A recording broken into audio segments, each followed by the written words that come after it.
नमस्कार। Political science glossary पर मैं मुनेश आपका स्वागत करता हूं। पॉलिटिकल साइंस ग्लॉसरी पर आप पॉलिटिकल साइंस के साथ विभिन्न एग्जाम्स की तैयारी से संबंधित स्ट्रेटजी और कंटेंट देखते पढ़ते हैं। आज मैं थोड़े कठिन और गंभीर विषय के साथ आपसे जुड़ा हुआ हूं। आज हम बात करेंगे कि पॉलिटिकल साइंस के साथ जब हम किसी कॉम्पिटिटिव एग्जाम की तैयारी करते हैं तो हमको कौन सी बातों को खास ख्याल रखना है, कौन सी चीजें हमको अपने साथ लेकर चलनी है और कौन सी बातें अवॉइड करनी है। इसको मैंने टॉप 10 पॉइंट्स में डिस्कस करने का प्रयास किया है। उम्मीद है आपको पसंद आएगा। हालांकि जर्नी बयां करना, खासतौर से जब वो अपनी हो, ये कठिन काम है, लेकिन फिर भी मैं पूरी ईमानदारी से आपके साथ ये साझा करने की कोशिश करूंगा कि मैंने अपनी तैयारी के दौरान किन बातों को ध्यान में रखा है और आप किन उन बातों से, मेरे अनुभव से कैसे लाभ ले सकते हैं। तो सबसे पहले, चूंकि इस समय जो नियरेस्ट एग्जाम्स हैं वो हैं यूपी टीजीटी पीजीटी और यूपी में असिस्टेंट प्रोफेसर का एग्जाम, तो इन्हीं को ध्यान में रख के, इन्हीं को फोकस करके मैंने कुछ पॉइंट्स डिस्कस करने हैं आपके साथ। उन 5 पॉइंट्स को मैं पहले पॉइंट्स में बता देता हूं। सबसे पहले आपको फैक्चुअली करेक्ट होना है। ये कैसे होना है, इसके लिए हमको कैसे तैयारी करनी है, इस पे मैं डिटेल डिस्कस करूंगा आगे। दूसरा, हमको कॉन्सेप्चुअली क्लियर होना है। तीसरा, हम इस पॉइंट पर डिस्कस करेंगे कि आवर्स के हिसाब से, घंटों के हिसाब से हमको कैसे तैयारी करनी है। चौथा, मैं इस बात पर फोकस करूंगा कि एग्जाम रूम से पहले, यानी एग्जाम से पहले के दिन आप लोगों को कौन सी बातों को ख्याल रखना है, और जब आप एग्जाम रूम में हैं, एग्जामिनेशन अटेम्प्ट कर रहे हैं, तब आपको कौन सी बातों पर विशेष ध्यान रखना है। तो हम पहले पॉइंट से शुरू करते हैं, जो है कि हमको फैक्चुअली करेक्ट होना है।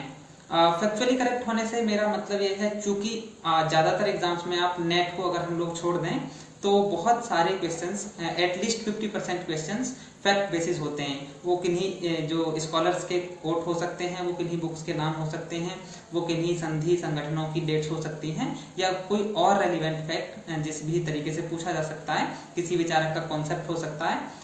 ऐसे क्वेश्चंस होते हैं जो बहुत ट्रेडिशनल टाइप होते हैं और जिनको यदि हम प्रीवियस ईयर पेपर्स को ठीक से पढ़ लें, उनका डिटेल एनालिसिस कर लें, तो हम लोग उनको आसानी से कर पाते हैं। लेकिन यहाँ तक आते आते हमको ये तो लगने लगता है कि विषय में हमारी तैयारी एक स्तर तक पहुंची है, लेकिन हम इस स्थिति में नहीं होते कि ये कह सकें कि हमारा एग्जाम क्लियर हो जाएगा। तो दूसरा जो मेजर पॉइंट है वो है कि आपको कॉन्सेप्चुअली क्लियर होना है। इसको मैं एग्जांपल से आपके सामने रखता हूँ। सपोज करिए हम लोग ये पढ़ लेते हैं विचारधाराओं को लेके, स्टेट की जो उपयोगिता विचारधाराओं में बताई गई। जैसे व्यक्तिवाद ये कहता है कि राज्य एक आवश्यक बुराई है, state is a necessary evil. इससे आप क्या समझते हैं? अगर आपको नेसेसरी इविल का कोई एग्जाम्पल देना हो तो आप क्या देंगे? दूसरा, अराजकतावाद यानी एनार्किज्म हम लोग पढ़ते हैं, उसमें कहा गया कि राज्य एक अनावश्यक बुराई है, स्टेट इज अननेसेसरी इविल। इस क्वेश्चन को यदि ऐसे पूछ लिया जाए कि कौन सी विचारधारा स्टेट के अस्तित्व के विरुद्ध है, यानी वो स्टेट का अस्तित्व ही नहीं चाहती, तो यही आंसर होगा अराजकतावाद। यदि आप इस क्वेश्चन को अटेम्प्ट कर पा रहे हैं ये पढ़ करके केवल कि राज्य अनावश्यक बुराई है, और आप इस क्वेश्चन को अटेम्प्ट कर पाए कि कौन सी विचारधारा राज्य के अस्तित्व के खिलाफ है, तब आप थोड़ा सा संकेत मानिए कि आप कॉन्सेप्चुअल क्लैरिटी की तरफ हैं। एक, जैसे मैंने कहा पहले, व्यक्तिवाद ये कहता है कि राज्य एक आवश्यक बुराई है, state is a necessary evil. इससे क्या आशय है? यदि आपको इसका एक एग्जाम्पल देना हो तो जैसे घर में बच्चा कोई बीमार है, उसको हम दवा देते हैं, दवा कड़वी होती है, लेकिन वो उसके लिए आवश्यक भी है। वो एक बुराई तो है लेकिन आवश्यक भी है। ठीक, अगर हमको अराजकतावाद की जो कोट है कि राज्य एक अनावश्यक बुराई है, उसका एग्जाम्पल देना हो तो आपके घर के कूड़ेदान में रखा हुआ कूड़ा एक अनावश्यक बुराई है, यानी जितनी जल्दी संभव हो सके उसको उतनी जल्दी बाहर कर देना चाहिए। तो अगर आप इस तरीके से एग्जाम्पल सेट कर पाते हैं तो ये दर्शाता है कि आप कॉन्सेप्चुअली क्लियर हैं। जैसे आप बहुसंस्कृतिवाद पढ़ रहे हैं, आप भारत में रह रहे हैं और आप ये देख पा रहे हैं कि भारत एक बहुसांस्कृतिक राष्ट्र है, तो निश्चित रूप से ये मानिए कि हम तैयारी के उस स्तर पर हैं जहां पर हम फैक्ट के साथ साथ कॉन्सेप्ट पे काफी काम कर रहे हैं। इसमें मैं एक बात और अपने अनुभव से ऐड कर रहा हूँ। आप ये सोचिए कि आप जिस विषय के साथ तैयारी कर रहे हैं, चाहे पीजीटी की हो या असिस्टेंट प्रोफेसर की हो, तो ये तय है कि आपको अपनी पूरी लाइफ, आपको अपना पूरा जीवन उस विषय को देना है, उस विषय के साथ जुड़े रहना है। यदि आप कॉन्सेप्चुअली क्लियर नहीं होंगे तो हालांकि इस बात की संभावनाएं ही बहुत कम है कि आज की डेट में जहां पर कॉन्सेप्चुअल बेसिस पर टिपिकल क्वेश्चन डेवलप किए जा रहे हैं तो वहां पे सिलेक्शन हो पाए, लेकिन बाई चांस मानिए मेरिट में ऊपर नीचे होने से आपका सिलेक्शन हो भी जाता है तो आप विषय के साथ न्याय नहीं कर पाएंगे। और कॉन्सेप्चुअली क्लियर होने के लिए आपको मैं ये नहीं कह रहा हूँ कि 20, 25, 40 किताबें आपको पढ़नी है। हालांकि जो ईमानदार पाठक हैं, जो विषय के गंभीर पाठक हैं, उनके लिए 25, 30, 40, 50 किताबें पढ़ना कोई बड़ा टास्क नहीं है। आप ये मानिए कि जिन लोगों ने बहुत मेहनत से, ईमानदारी से नेट भी क्वालिफाई किया है, वो भी कम से कम अगर 20 किताबें ना भी पढ़ें तो 20 किताबों को छू जरूर जाते हैं। उनमें से 1 चैप्टर, कहीं से 2 चैप्टर, कहीं से 4 चैप्टर। इसीलिए जब आप नेट क्वालिफाई कर जाते हैं और आपसे कोई पूछे कि आपने कौन सी किताबों से तैयारी की, तो आपके लिए बहुत मुश्किल भरा हो जाता है कि आप किसी 2, 3 या 1 किताब का नाम बता दें। और आम चलन ये है कि आपसे कोई भी विद्यार्थी आकर के, साथी, आपके दोस्त आकर के एक किताब पूछते हैं। मेरे लिए हमेशा से ये एक बड़ा चैलेंज रहा कि मैं कोई एक किताब आपको बता सकूं। हालांकि राजेश मिश्रा सर की गाइड अवेलेबल है बाजार में और बहुत सारे साथी उसको बताते भी हैं। मैं व्यक्तिगत रूप से इसलिए गाइड पढ़ना पसंद नहीं करता और मैंने कभी उनको इस रूप में पढ़ा भी नहीं कि इससे तैयारी हो जाए। चूंकि जिस विषय के साथ आपको उम्र बितानी है उसके साथ न्याय करते हुए चलना, अगर आपने सही समझा या आप न्याय करते हुए चलते हैं तो ये तय मानिए कि किसी भी एग्जाम में सक्सेस होना एक तो आपके लिए बाय प्रोडक्ट हो जाएगा और दूसरा स्मूथ हो जाएगा और आप बिल्कुल इजीली बिना किसी एक्स्ट्रा एफर्ट के, यदि आप विषय को रोज गंभीरता से पढ़ रहे हैं तो ये काम कर पाएंगे। इसके लिए आप ये मानिए, आपको मैं 5 किताबें बताता हूँ। मैंने एक वीडियो इसमें डिस्कस किया हुआ है, उसका लिंक मैं डिस्क्रिप्शन में भी आपको दे दूंगा। 5 best books of political science. 5 किताबें जो आप किसी भी कॉम्पिटिटिव एग्जाम को क्वालिफाई करने के लिए इस्तेमाल कर सकते हैं। उसमें ओपी गावस्कर की किताबें हैं 3। पहला, introduction to political theory, Hindi में राजनीतिक सिद्धांत की रूपरेखा। बिल्कुल इन्हीं टाइटल से बुक लीजिएगा, बहुत सारे बच्चे गड़बड़ करते हैं इसमें। दूसरा है इंट्रोडक्शन टू पॉलिटिकल थॉट, यानी राजनीतिक चिंतन की रूपरेखा। इस किताब को खासतौर से इसी नाम से लीजिए।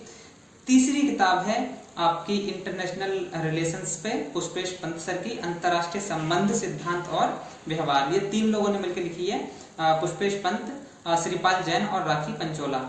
फिर लोक प्रशासन के लिए आप लोगों को अवस्थी और माहेश्वरी सर की किताब लेनी है। और कंपैरेटिव पॉलिटिक्स के लिए introduction to comparative politics, OP Gavaskar की किताब लेनी है। राज्य व्यवस्था के लिए आप लोग एम लक्ष्मीकांत से काम चला सकते हैं। हालांकि उससे भी बेहतर और अच्छी किताबें राजनीति विज्ञान के पाठकों के लिए हैं, जिसमें मैं एक नाम लूंगा SM सईद सर का। ये बहुत अच्छी किताब है, लखनऊ विश्वविद्यालय में प्रोफेसर थे, उन्होंने एक बहुत शानदार और लयबद्ध किताब लिखी है। जिसको एम लक्ष्मीकांत समझ में नहीं आती है, टिपिकल लगती है, वो इस किताब को पढ़ सकते हैं। अब जहां तक पढ़ने का सवाल है कि इतना सारा आप लोग कैसे पढ़ेंगे, आप ये मानिए एक औसत बुद्धि के पाठक को दिन भर में कम से कम 40 पेजेस पढ़ने चाहिए। और एक दिन में यदि वो 40 पेजेस पढ़ता है, हालांकि ये 40 से 60 आसानी से हो सकता है, तो इसका मतलब है कि एक महीने में वो कम से कम 1200 पेजेस पढ़ेगा। और कोई भी किताब राजनीति विज्ञान की 300 से 400 पेजेस की होती है। इसका मतलब वो है ये है कि वो 3 से 4 किताबें एक महीने में पढ़ सकता है, और ये बहुत आसान है। 12 महीने में आप लोग कम से कम 36 से 40 किताबें पढ़ जाएंगे। मैं अब इसको थोड़ा सा आसान कर देता हूँ। 36 से 40 किताबें आपको नहीं पढ़नी है। आपको क्या करना है, 5 किताबों को या 6 किताबों को ही कम से कम 3 से 4 बार पढ़ना है। और इनके साथ जो प्रैक्टिस सेट्स हैं उनको लगातार करते रहना है। प्रैक्टिस बहुत महत्वपूर्ण है। हालांकि उतना भी बल नहीं देना है कि आपका माइंड सेट ही ऑब्जेक्टिव हो जाए। ऑब्जेक्टिव क्वेश्चंस पढ़ते पढ़ते बहुत सारे साथी का जो माइंड सेट है वो ऑब्जेक्टिव हो जाता है। और जब उनसे आप कॉन्सेप्ट पे कोई सवाल करते हैं, जब आप उनको विचारधाराओं में डिफरेंसेस को लेकर कुछ पूछते हैं, जब आप किसी सिद्धांत की आलोचना के बिंदु पूछ लेते हैं, तो फिर उनके लिए चुनौती पैदा हो जाती है। और ये चुनौती खासतौर से इंटरव्यू के दौरान आपके लिए बहुत बड़ी मुश्किल खड़ी करती है। इसलिए कॉन्सेप्ट पे भी साथ साथ जरूर काम करिए, ये आपको उम्र भर साथ देने वाला है। और ये तय मानिए कि जिसने एक बार कॉन्सेप्ट पर पकड़ बना ली, आप कॉन्सेप्चुअली क्लियर हो गए, किन्हीं थियरीज के लिए एग्जाम्पल बताने लगे, तो फिर आपके लिए फैक्ट को याद करना आसान हो जाता है। क्योंकि फिर आपके लिए फैक्ट नहीं बचेगा कि राज्य एक आवश्यक बुराई है, बल्कि आप ये बताने की स्थिति में होंगे कि ऐसा क्यों कहा गया है और इसके पीछे कौन सी मान्यताएं काम कर रही हैं। तीसरा है नोट्स मेकिंग। ये एक बहुत महत्वपूर्ण आयाम है किसी भी कॉम्पिटिटिव एग्जाम की तैयारी का। नोट्स का जहां तक सवाल है, ये एक बड़ा चैलेंज है। आमतौर पर दो पैटर्न होते हैं नोट्स बनाने के। एक तो ये है कि बहुत सारे बच्चे, खासतौर से शुरुआती अवस्था में, उनमें मैं भी खुद इंक्लूड हूँ, ये करते हैं कि जो हमको सबसे अच्छे से याद होता है, जो सबसे अच्छे से तैयार होता है, उनको हम नोट्स पे उतारने की कोशिश करते हैं। ये एकदम से बेकार है। इसके विपरीत आप ये काम करिए, एक किताब को कम से कम 2 बार, एटलीस्ट 2 टाइम्स, 2 बार पढ़े बिना किसी भी किताब से नोट्स बनाना एकदम मेरे हिसाब से ये गैर तार्किक है। तो किताब को कम से कम 2 बार और संभव हो तो 3 बार पढ़िए।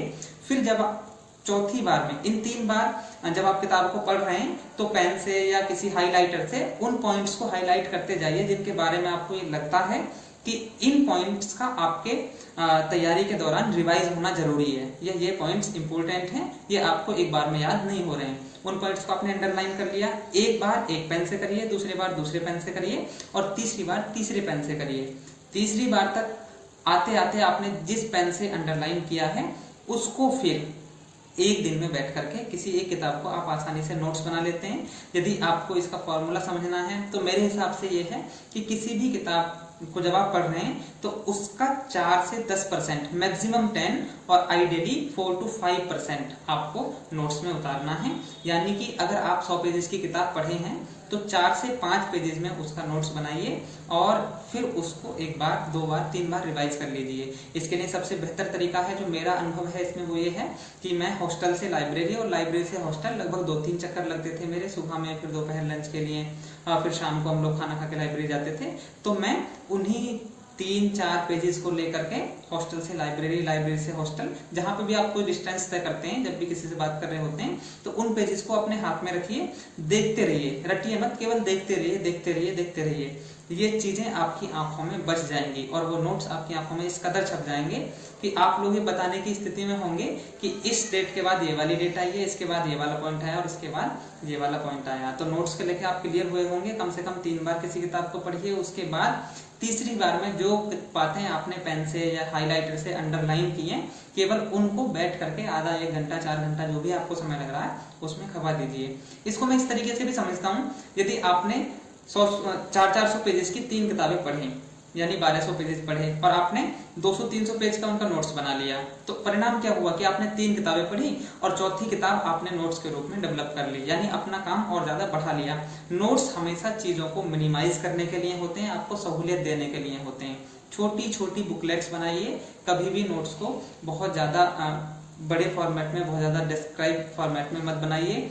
मैंने तो बहुत लास्ट में तैयारी का, जब मैंने 1-2 एग्जाम क्वालिफाई कर लिए थे, तब जाके नोट्स बनाने का सोचा, और वो आज भी ऐसे हैं कि केवल मैं ही उनको समझ सकता हूँ और मैं ही उनको पढ़ सकता हूँ। हालांकि मेरा ये मन है कि उन नोट्स को मैं इलेबोरेट करके, कभी डेवलप करके आपको प्रोवाइड कराऊं। मैंने कई एग्जाम्स में ये देखा कि उन नोट्स में से 5 नोट्स मेरे हैं, बहुत सारे क्वेश्चंस एज इट इज लग जाते थे। हालांकि वो बहुत ही ज्यादा जो रेलिवेंट पोर्शंस हैं पॉलिटिकल साइंस के, उनसे रिलेट करते थे और बहुत इंपॉर्टेंट पॉइंट्स को ही मैंने उसमें लिखा। एक और महत्वपूर्ण पॉइंट जो कॉम्पिटिटर्स के दिमाग में होता है कि हमको कितने घंटे पढ़ना है, इसको थोड़ा सा, ये प्रोसेस ओरिएंटेड होना है अपने आप में कि हमको कितने घंटे पढ़ना है। आपको बहुत सारे साथी बताते हुए मिल जाएंगे, खासतौर से जब नया नया सिलेक्शन हमारा होता है, तो हमको लगता है कि सबसे ज्यादा हम ही पढ़े हैं, इसलिए जो लोग हमसे कम पढ़ रहे हैं या घंटों में हमसे कम रहे हैं, तो उनका सिलेक्शन होना मुश्किल है। ये बिल्कुल भी नहीं है।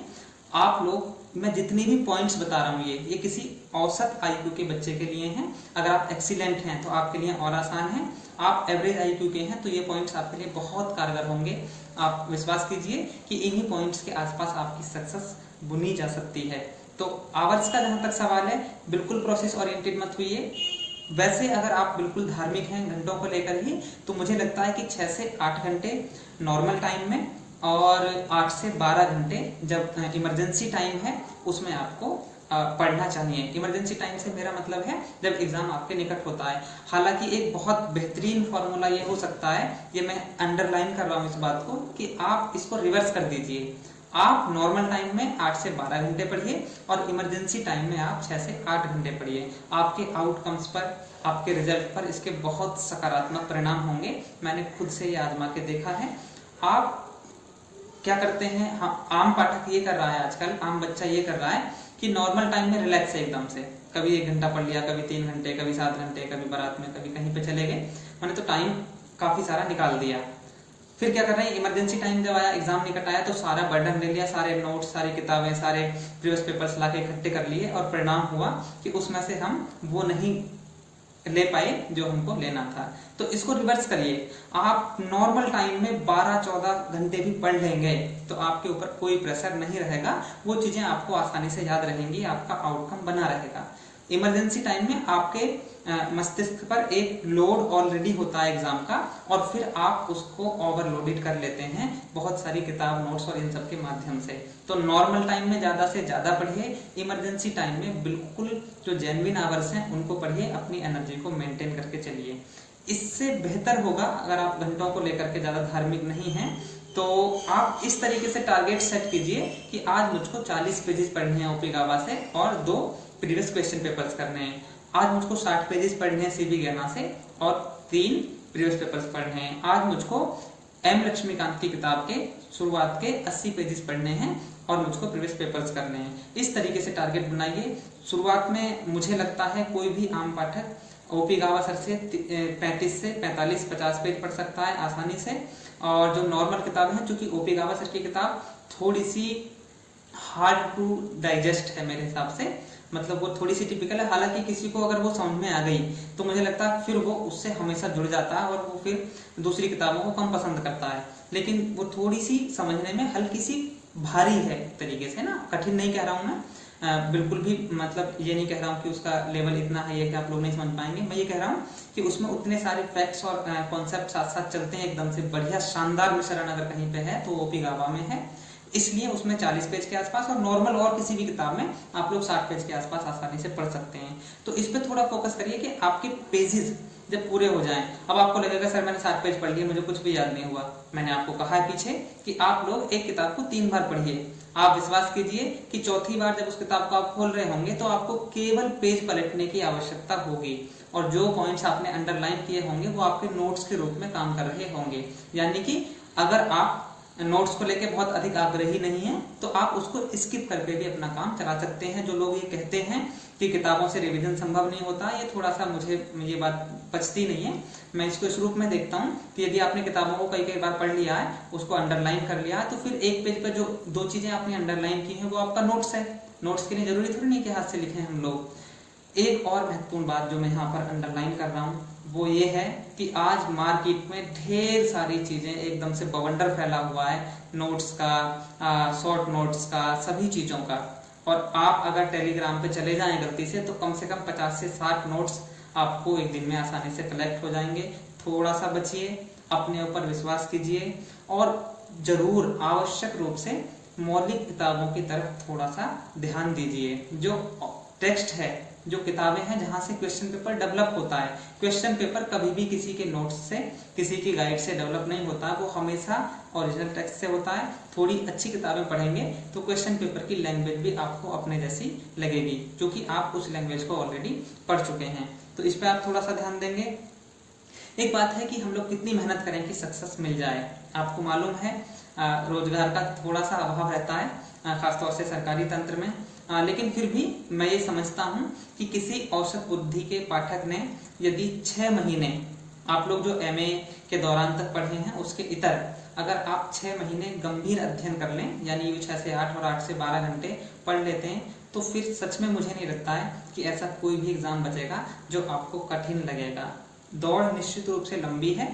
नेट के बाद जैसे आपको असिस्टेंट प्रोफेसर का एग्जाम देना, तो ये स्वाभाविक सी बात है कि उसमें सभी लोग वो बैठते हैं जिनका नेट ऑलरेडी क्वालिफाइड है, यानी पूरी जमात नेट या जेआरएफ क्वालिफाई करके आती है। आपको उसमें ऊपर जाना होता है, तो उसमें आप कॉन्स्टेंटली पढ़ते रहें लगातार। जो आपने नेट तक पढ़ा है उसको मेंटेन करके रखें, उसको रिटेन करके रखें, और उसके अलावा नई चीजें अपनी पर्सनैलिटी में, अपनी नॉलेज में जरूर जोड़ते रहें। क्योंकि आपने अगर उन्हीं चीजों से काम चलाना चाहा जो आपने नेट तक पढ़ी है तो थोड़ा सा मुश्किल हो जाएगा, क्योंकि बाकी आपके साथी लगातार पढ़ रहे हैं। आप कितनी मेहनत कर रहे हैं ये कम मैटर करता है किसी कंपटीशन में।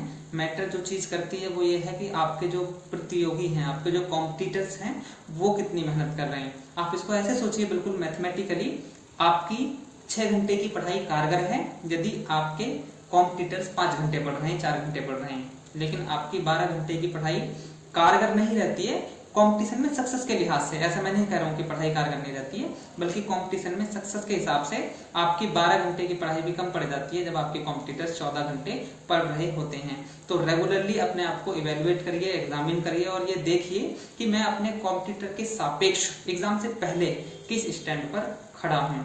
अगर आप थोड़ा पीछे हैं तो और ज्यादा लेबर करिए, आपको लगातार उनके साथ सतत रूप से बने रहना है। एक दिन अगर आपने गवाया तो ये सोचिए कि मेरे कॉम्पिटिटर्स आज कितना आगे निकल गए होंगे।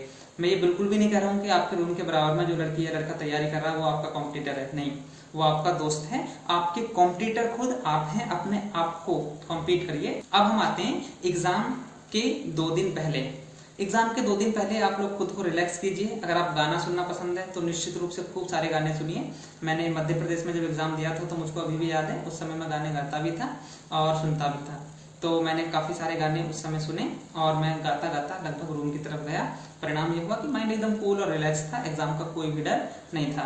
तो थोड़ा सा कूल रखिए अपने आप को। जितनी भी सामग्री आपको चाहिए उसको 2 दिन पहले जुटा के रख लीजिए। फोटोज आपको चाहिए होते हैं आमतौर पे, आधार कार्ड उसकी फोटोकॉपीज, एडमिट कार्ड उसकी 1-2 फोटोकॉपी भी करके रखिए। कई बार ऐसा होता है घर पे भूल गए, कहीं पे कुछ हो गया, तो अल्टरनेट रखिए। जितनी भी जरूरतें हैं, आपको किसी ट्रेन का बस का टिकट करना उसको पहले से करके रखिए। ये जो सुबह एग्जाम है 10 बजे से और 9 बजे एडमिट कार्ड निकलवाते हैं, ये आप बिल्कुल भी, मेरा विश्वास है और मेरी आपको सलाह भी है, इस प्रकार के कॉम्पिटिटर मत बनिए। 2 दिन पहले सारी चीजें तैयार करके रखिए, कपड़े वगैरह सब। अपने आप को कूल रखिए और रिलैक्स हो जाइए कि आपने केवल इन 6 महीनों में नहीं पढ़ा है, बल्कि आपने पूरी लाइफ पढ़ा है। ये 25-26 साल आपने पढ़ते हुए गुजारे हैं और वो सब काम में आने वाला है एग्जाम रूम में। इसको थोड़ा सा, इस पर विश्वास रखिए और इसको अप्लाई करने की कोशिश करिए। जो आपने 6ठी क्लास से लेकर के और MA तक पढ़ा है वो सब आपके लिए काम का है, वो सब आपके लिए कारगर है। तो उसको बना के रखिए, अपनी एनर्जीज को मेंटेन करके रखिए। उस समय एक्स्ट्रा रिस्क मत लीजिए। एनर्जी अगर आपकी मेंटेन रहती है, देखिए आपने कितना पढ़ा है, क्या पढ़ा है, कहाँ से पढ़ा है, कोई नहीं जानता है। हम केवल इतना जानते हैं, या कोई भी एग्जामिनर केवल इतना जानता है कि आपने उन 3 घंटे या 2 घंटों में क्या परफॉर्म किया है। आपने जो सर्किल काले किए हैं वो कितने सही हैं, केवल यही देखना है। और वो 3 घंटे या 2 घंटे का आपका जो टाइम है वो सब उसी पे डिपेंड होता है। तो उन 2 घंटे में अपने आप को किसी भी तरीके से, उसके लिए सबसे अच्छा है कि आप लोग सबसे पहले रिलैक्स रहें 2-3 दिन पहले से। उसके बाद रात को आराम से पूरी नींद लें, सुबह में जल्दी बिल्कुल ना उठें जब तक वो एग्जाम की जरूरत ना हो। और फिर एकदम खाली मन से, बिना कुछ ज्यादा रिवाइज किए, एग्जाम से पहले बहुत ज्यादा बातचीत करना, डिस्कस करना, ये एकदम से डिजास्ट्रस होता है, एकदम से खतरनाक होता है। बिल्कुल मत कीजिए। नमस्ते किसी से करना करिए, बिल्कुल हाय हेलो करिए, नॉर्मल बात करिए। और एग्जाम तक जाने से पहले अपनी एनर्जी का पूरा जो लेवल है उसको मेंटेन करके रखिए। अब आप एग्जाम रूम में हैं, कई साथी मैंने देखा, मैं खुद इस समय जब इन्विजिलेशन करता हूँ तो एडमिट कार्ड को लेके आपने अंगूठी पहन रखी है, वो कहेगा कि अंगूठी निकाल दीजिए, आप उससे बहस करेंगे। उनसे बहस करने से बेहतर है कि हम लोग रिलैक्स हो जाएं और उनको सपोर्ट करें। ये सच है एकदम से कि उस दिन जितने भी इन्विजिलेटर्स होते हैं, जितने भी एग्जाम कंट्रोल रूम में लोग होते हैं, उनकी बहुत सारी गंभीर जिम्मेदारियां होती हैं। आपकी OMR ठीक से भर जाए और वो एग्जाम एकदम पीसफुली सक्सेसफुली कंडक्ट हो जाए, ये सब उनकी जिम्मेदारी का हिस्सा रहता है। इसलिए उनको सपोर्ट करिए ताकि वो 2 घंटे तक केवल आपको ना घूरते रहें, आपकी एनर्जी को नेगेटिव ना करें। तो उनको सपोर्ट करें और उनके साथ तादाद में बैठाकर रखें, उससे आपको पॉजिटिव एनर्जी मिलती है और पॉजिटिविटी बनी रहती है। वो लोग निश्चित रूप से आपका भला ही चाहते हैं, कोई भी आपका बुरा नहीं चाहता है। तो उनसे बहस ना करें। और जब आप क्वेश्चंस को अटेम्प्ट कर रहे हैं तो इसके लिए चरण दर चरण चलिए। कई बार ऐसा होता है, पहला क्वेश्चन हो गया ठीक है, दूसरा हो गया ठीक है, तीसरा क्वेश्चन अटका और फिर हमने उस पर 5 से 7 12 मिनट तक लगा दिए। बिल्कुल ऐसा मत करिए। शुरुआत में केवल उन क्वेश्चंस को करिए जो आपको एकदम आसानी से आते हैं, थोड़ा सा एफर्ट दिया और क्वेश्चन अटेम्प्टेड। तो ऐसे में आपको देखेंगे कि आप कम से कम 50 से 60% क्वेश्चंस पहले अटेम्प्ट में कर जाएंगे और आपकी एनर्जी का 25% तक आप इस्तेमाल करेंगे। फिर दूसरा अटेम्प्ट करिए, दूसरे अटेम्प्ट में थोड़ा थोड़ा ध्यान देना शुरू करिए, थोड़ा सा सीरियस होइए, लेकिन उसमें भी उलझना नहीं है। दूसरे अटेम्प्ट को करते समय आप लोग ये देखेंगे, उसमें उन क्वेश्चंस को कर लीजिए जिसमें आप 2 ऑप्शंस पर डाउट में हैं। आप ये देखेंगे कि आपने लगभग 80 to 85% तक क्वेश्चन कर लिए हैं और आपकी एनर्जी का 50% ही खर्च हुआ है। अब आप देखिए, आपके पास 50% एनर्जी, 50% पोटेंशियल अटेंशन और क्वेश्चंस कितने 15%। आपका पोटेंशियल, आपकी एनर्जी, आपका अटेंशन उन 15% क्वेश्चन पर ऐसा हावी होगा कि उनमें से ज्यादातर क्वेश्चंस आपके ठीक हो जाएंगे। बेशक ऐसा हो सकता है कि जो सेकंड अटेम्प्ट में आपने किए थे उनमें से गलत हो जाएं, लेकिन आप ये सोचिए आपने शुरुआत में उन 15% क्वेश्चंस पे आपकी 50% एनर्जी लगा दी, तब आप मेंटली प्रेशर में आ जाते हैं कि अब मेरे पास एनर्जी कम है, आप थकान महसूस करते हैं, अटेंशन नहीं बन पाता है और परिणाम ये होता है कि बहुत सिंपल क्वेश्चंस आपके गलत हो जाते हैं। सिंपल क्वेश्चंस के गलत होने का केवल एक ही रीजन है कि आपने उनको बहुत बाद में किया है या फिर उनको अत्यधिक जल्दबाजी में एकदम से हड़बड़ाहट में कर दिया है। तो ना आपको हड़बड़ाहट में क्वेश्चंस अटेम्प्ट करने हैं और ना ही सिंपल क्वेश्चंस को लास्ट में करना है, क्योंकि लास्ट में आपका माइंड प्रेशर में होता है, टाइम हो रहा होता है। ऐसे में जो सिंपल क्वेश्चंस हैं उनको शुरू में करिए और एकदम से मन स्थिति बना करके जब आपका मन बन जाए उस क्वेश्चंस को करिए। बहुत ज्यादा फेरबदल मत करिए। सभी साथी ये बताते हैं कि मैंने किसी क्वेश्चन को पहले अटेम्प्ट में ठीक किया था, बाद में चेंज करके उसको गलत कर लिया, तो इससे बचिए। हालांकि अगर पूरा पेपर पढ़ने के बाद कई बार ऐसा होता है कि किसी एक क्वेश्चन से, जो 7वां क्वेश्चन है, तो 19वें 42वें क्वेश्चन से उसका कुछ क्लू मिल जाता है कि हाँ इसका ये ऑप्शन सही हो सकता है, ये तो कम से कम सही नहीं हो सकता। ऑप्शंस अटेम्प्ट करते समय आप लोग एलिमिनेशन प्रोसेस से चलिए। जिन क्वेश्चंस को आपको सीधे सीधे आ रहा है उस पर कोई दिक्कत नहीं है। हालांकि सीधे सीधे जो आ रहे हैं वो क्वेश्चंस की संख्या आज कम है, लेकिन फिर भी जो क्वेश्चंस आपको लग रहा है कि मुझे ध्यान देना है इस पे, उसको एलिमिनेशन प्रोसेस से करिए। इससे मेरा मतलब ये है कि ये तय करिए कि इन 4 ऑप्शंस में से कम ए नहीं है, कम से कम सी भी नहीं है। जैसे ही आपने 2 क्वेश्चंस एलिमिनेट किए, परिणाम ये हुआ कि आपके क्वेश्चन के ठीक हो जाने की प्रायिकता 50% हो गई। यानी अब 50% संभावनाएं है आपका क्वेश्चन ठीक हो जाएगा, 50% है आपका क्वेश्चन गलत होगा। इसमें आपकी जो इनसाइट इनटू दी सब्जेक्ट है, आपकी सब्जेक्ट में जो अंतर्दृष्टि है वो बहुत ज्यादा कारगर होती है। अगर आपने, मैंने कहा कॉन्सेप्चुअली क्लियर रहे हैं आप लोग, तो फिर आसानी से आप लोग उस क्वेश्चन को ठीक कर देंगे। किसी भी एग्जाम में 100% क्वेश्चन आपको ठीक नहीं करने होते हैं। यदि आपने गलती से ठीक किए भी तो ये आप ही के लिए चुनौतीपूर्ण होगा। इसलिए किन्हीं 5 क्वेश्चन पर, किन्हीं 3 क्वेश्चन पर ज्यादा मत उलझिए। कुछ क्वेश्चंस गलत होने ही हैं, यह एग्जाम की मेरिट भी तय करती है और हम लोग भी यही अपेक्षा करते हैं। भाई 100 में से अगर आपने 96 भी कर दिए तो ये तय है कि आप मेरिट में होंगे। 100 में से 100 नहीं होने होते हैं। इसलिए कुछ क्वेश्चंस ऐसे आते ही एग्जाम में जो कितना भी पढ़ लें आप लोग, वो तब भी ठीक नहीं होते हैं। पढ़ते समय भी इस बात का खास ख्याल रखिए कि आपको लेना देना अधिकतम 90%, 95%, 80%, 70% और नेट जेआरएफ में तो 65-70%। इतने ही क्वेश्चन से आपको लेना देना है, आपको इतने ही क्वेश्चंस ठीक करने हैं। इसलिए एक क्वेश्चन यदि कहीं नया पूछ लिया तो आपको उसके चक्कर में 5 किताबें पढ़ने से बेहतर है कि 5 क्वेश्चंस के चक्कर में 1 किताबें पढ़ें। इन चीजों को ध्यान में रखें। ओएमआर पे यदि आपका क्वेश्चन पेपर है तो उसको भरते समय थोड़ा सा जिम्मेदारी से काम लें। अगर आपने शुरुआत में एंट्री गलत कर ली है तो फिर वो आपके लिए प्रॉब्लमेटिक होती है। तो समय से पहुंचें और शांत रहें, गंभीर रहें, गायत्री मंत्र का जाप करें और तब आप गहरी सांस लेकर 2-3 बार क्वेश्चंस को अटेम्प्ट करना एकदम रिलैक्स होके शुरू करें। मेंटली रिलैक्स रहिए, फिजिकली एक्टिव रहिए, तो आपका आउटकम जो होगा वो निश्चित रूप से जबरदस्त होगा। ये मेरे अनुभव से जुड़ी कुछ बातें थी। इसको मैंने तैयारी आपको कैसे करनी है इससे मिलाया है। उम्मीद है आपको ये पसंद आएगा। मैंने पॉलिटिकल साइंस के साथ 7 कॉम्पिटिटिव एग्जाम्स दिए हैं अलग अलग पोस्ट के लिए, जो सभी क्वालिफाई हुए हैं। उम्मीद है आप मुझसे भी बेहतर करेंगे। जुड़े रहिए पॉलिटिकल साइंस के साथ। हम बहुत जल्द ही एक वीडियो की सीरीज शुरू करेंगे जहां पर हम डिस्कस करेंगे टॉपिक्स को इन डिटेल, फैक्चुअली और कॉन्सेप्चुअली, ताकि हम क्लियर हो सकें। जय हिंद, नमस्कार।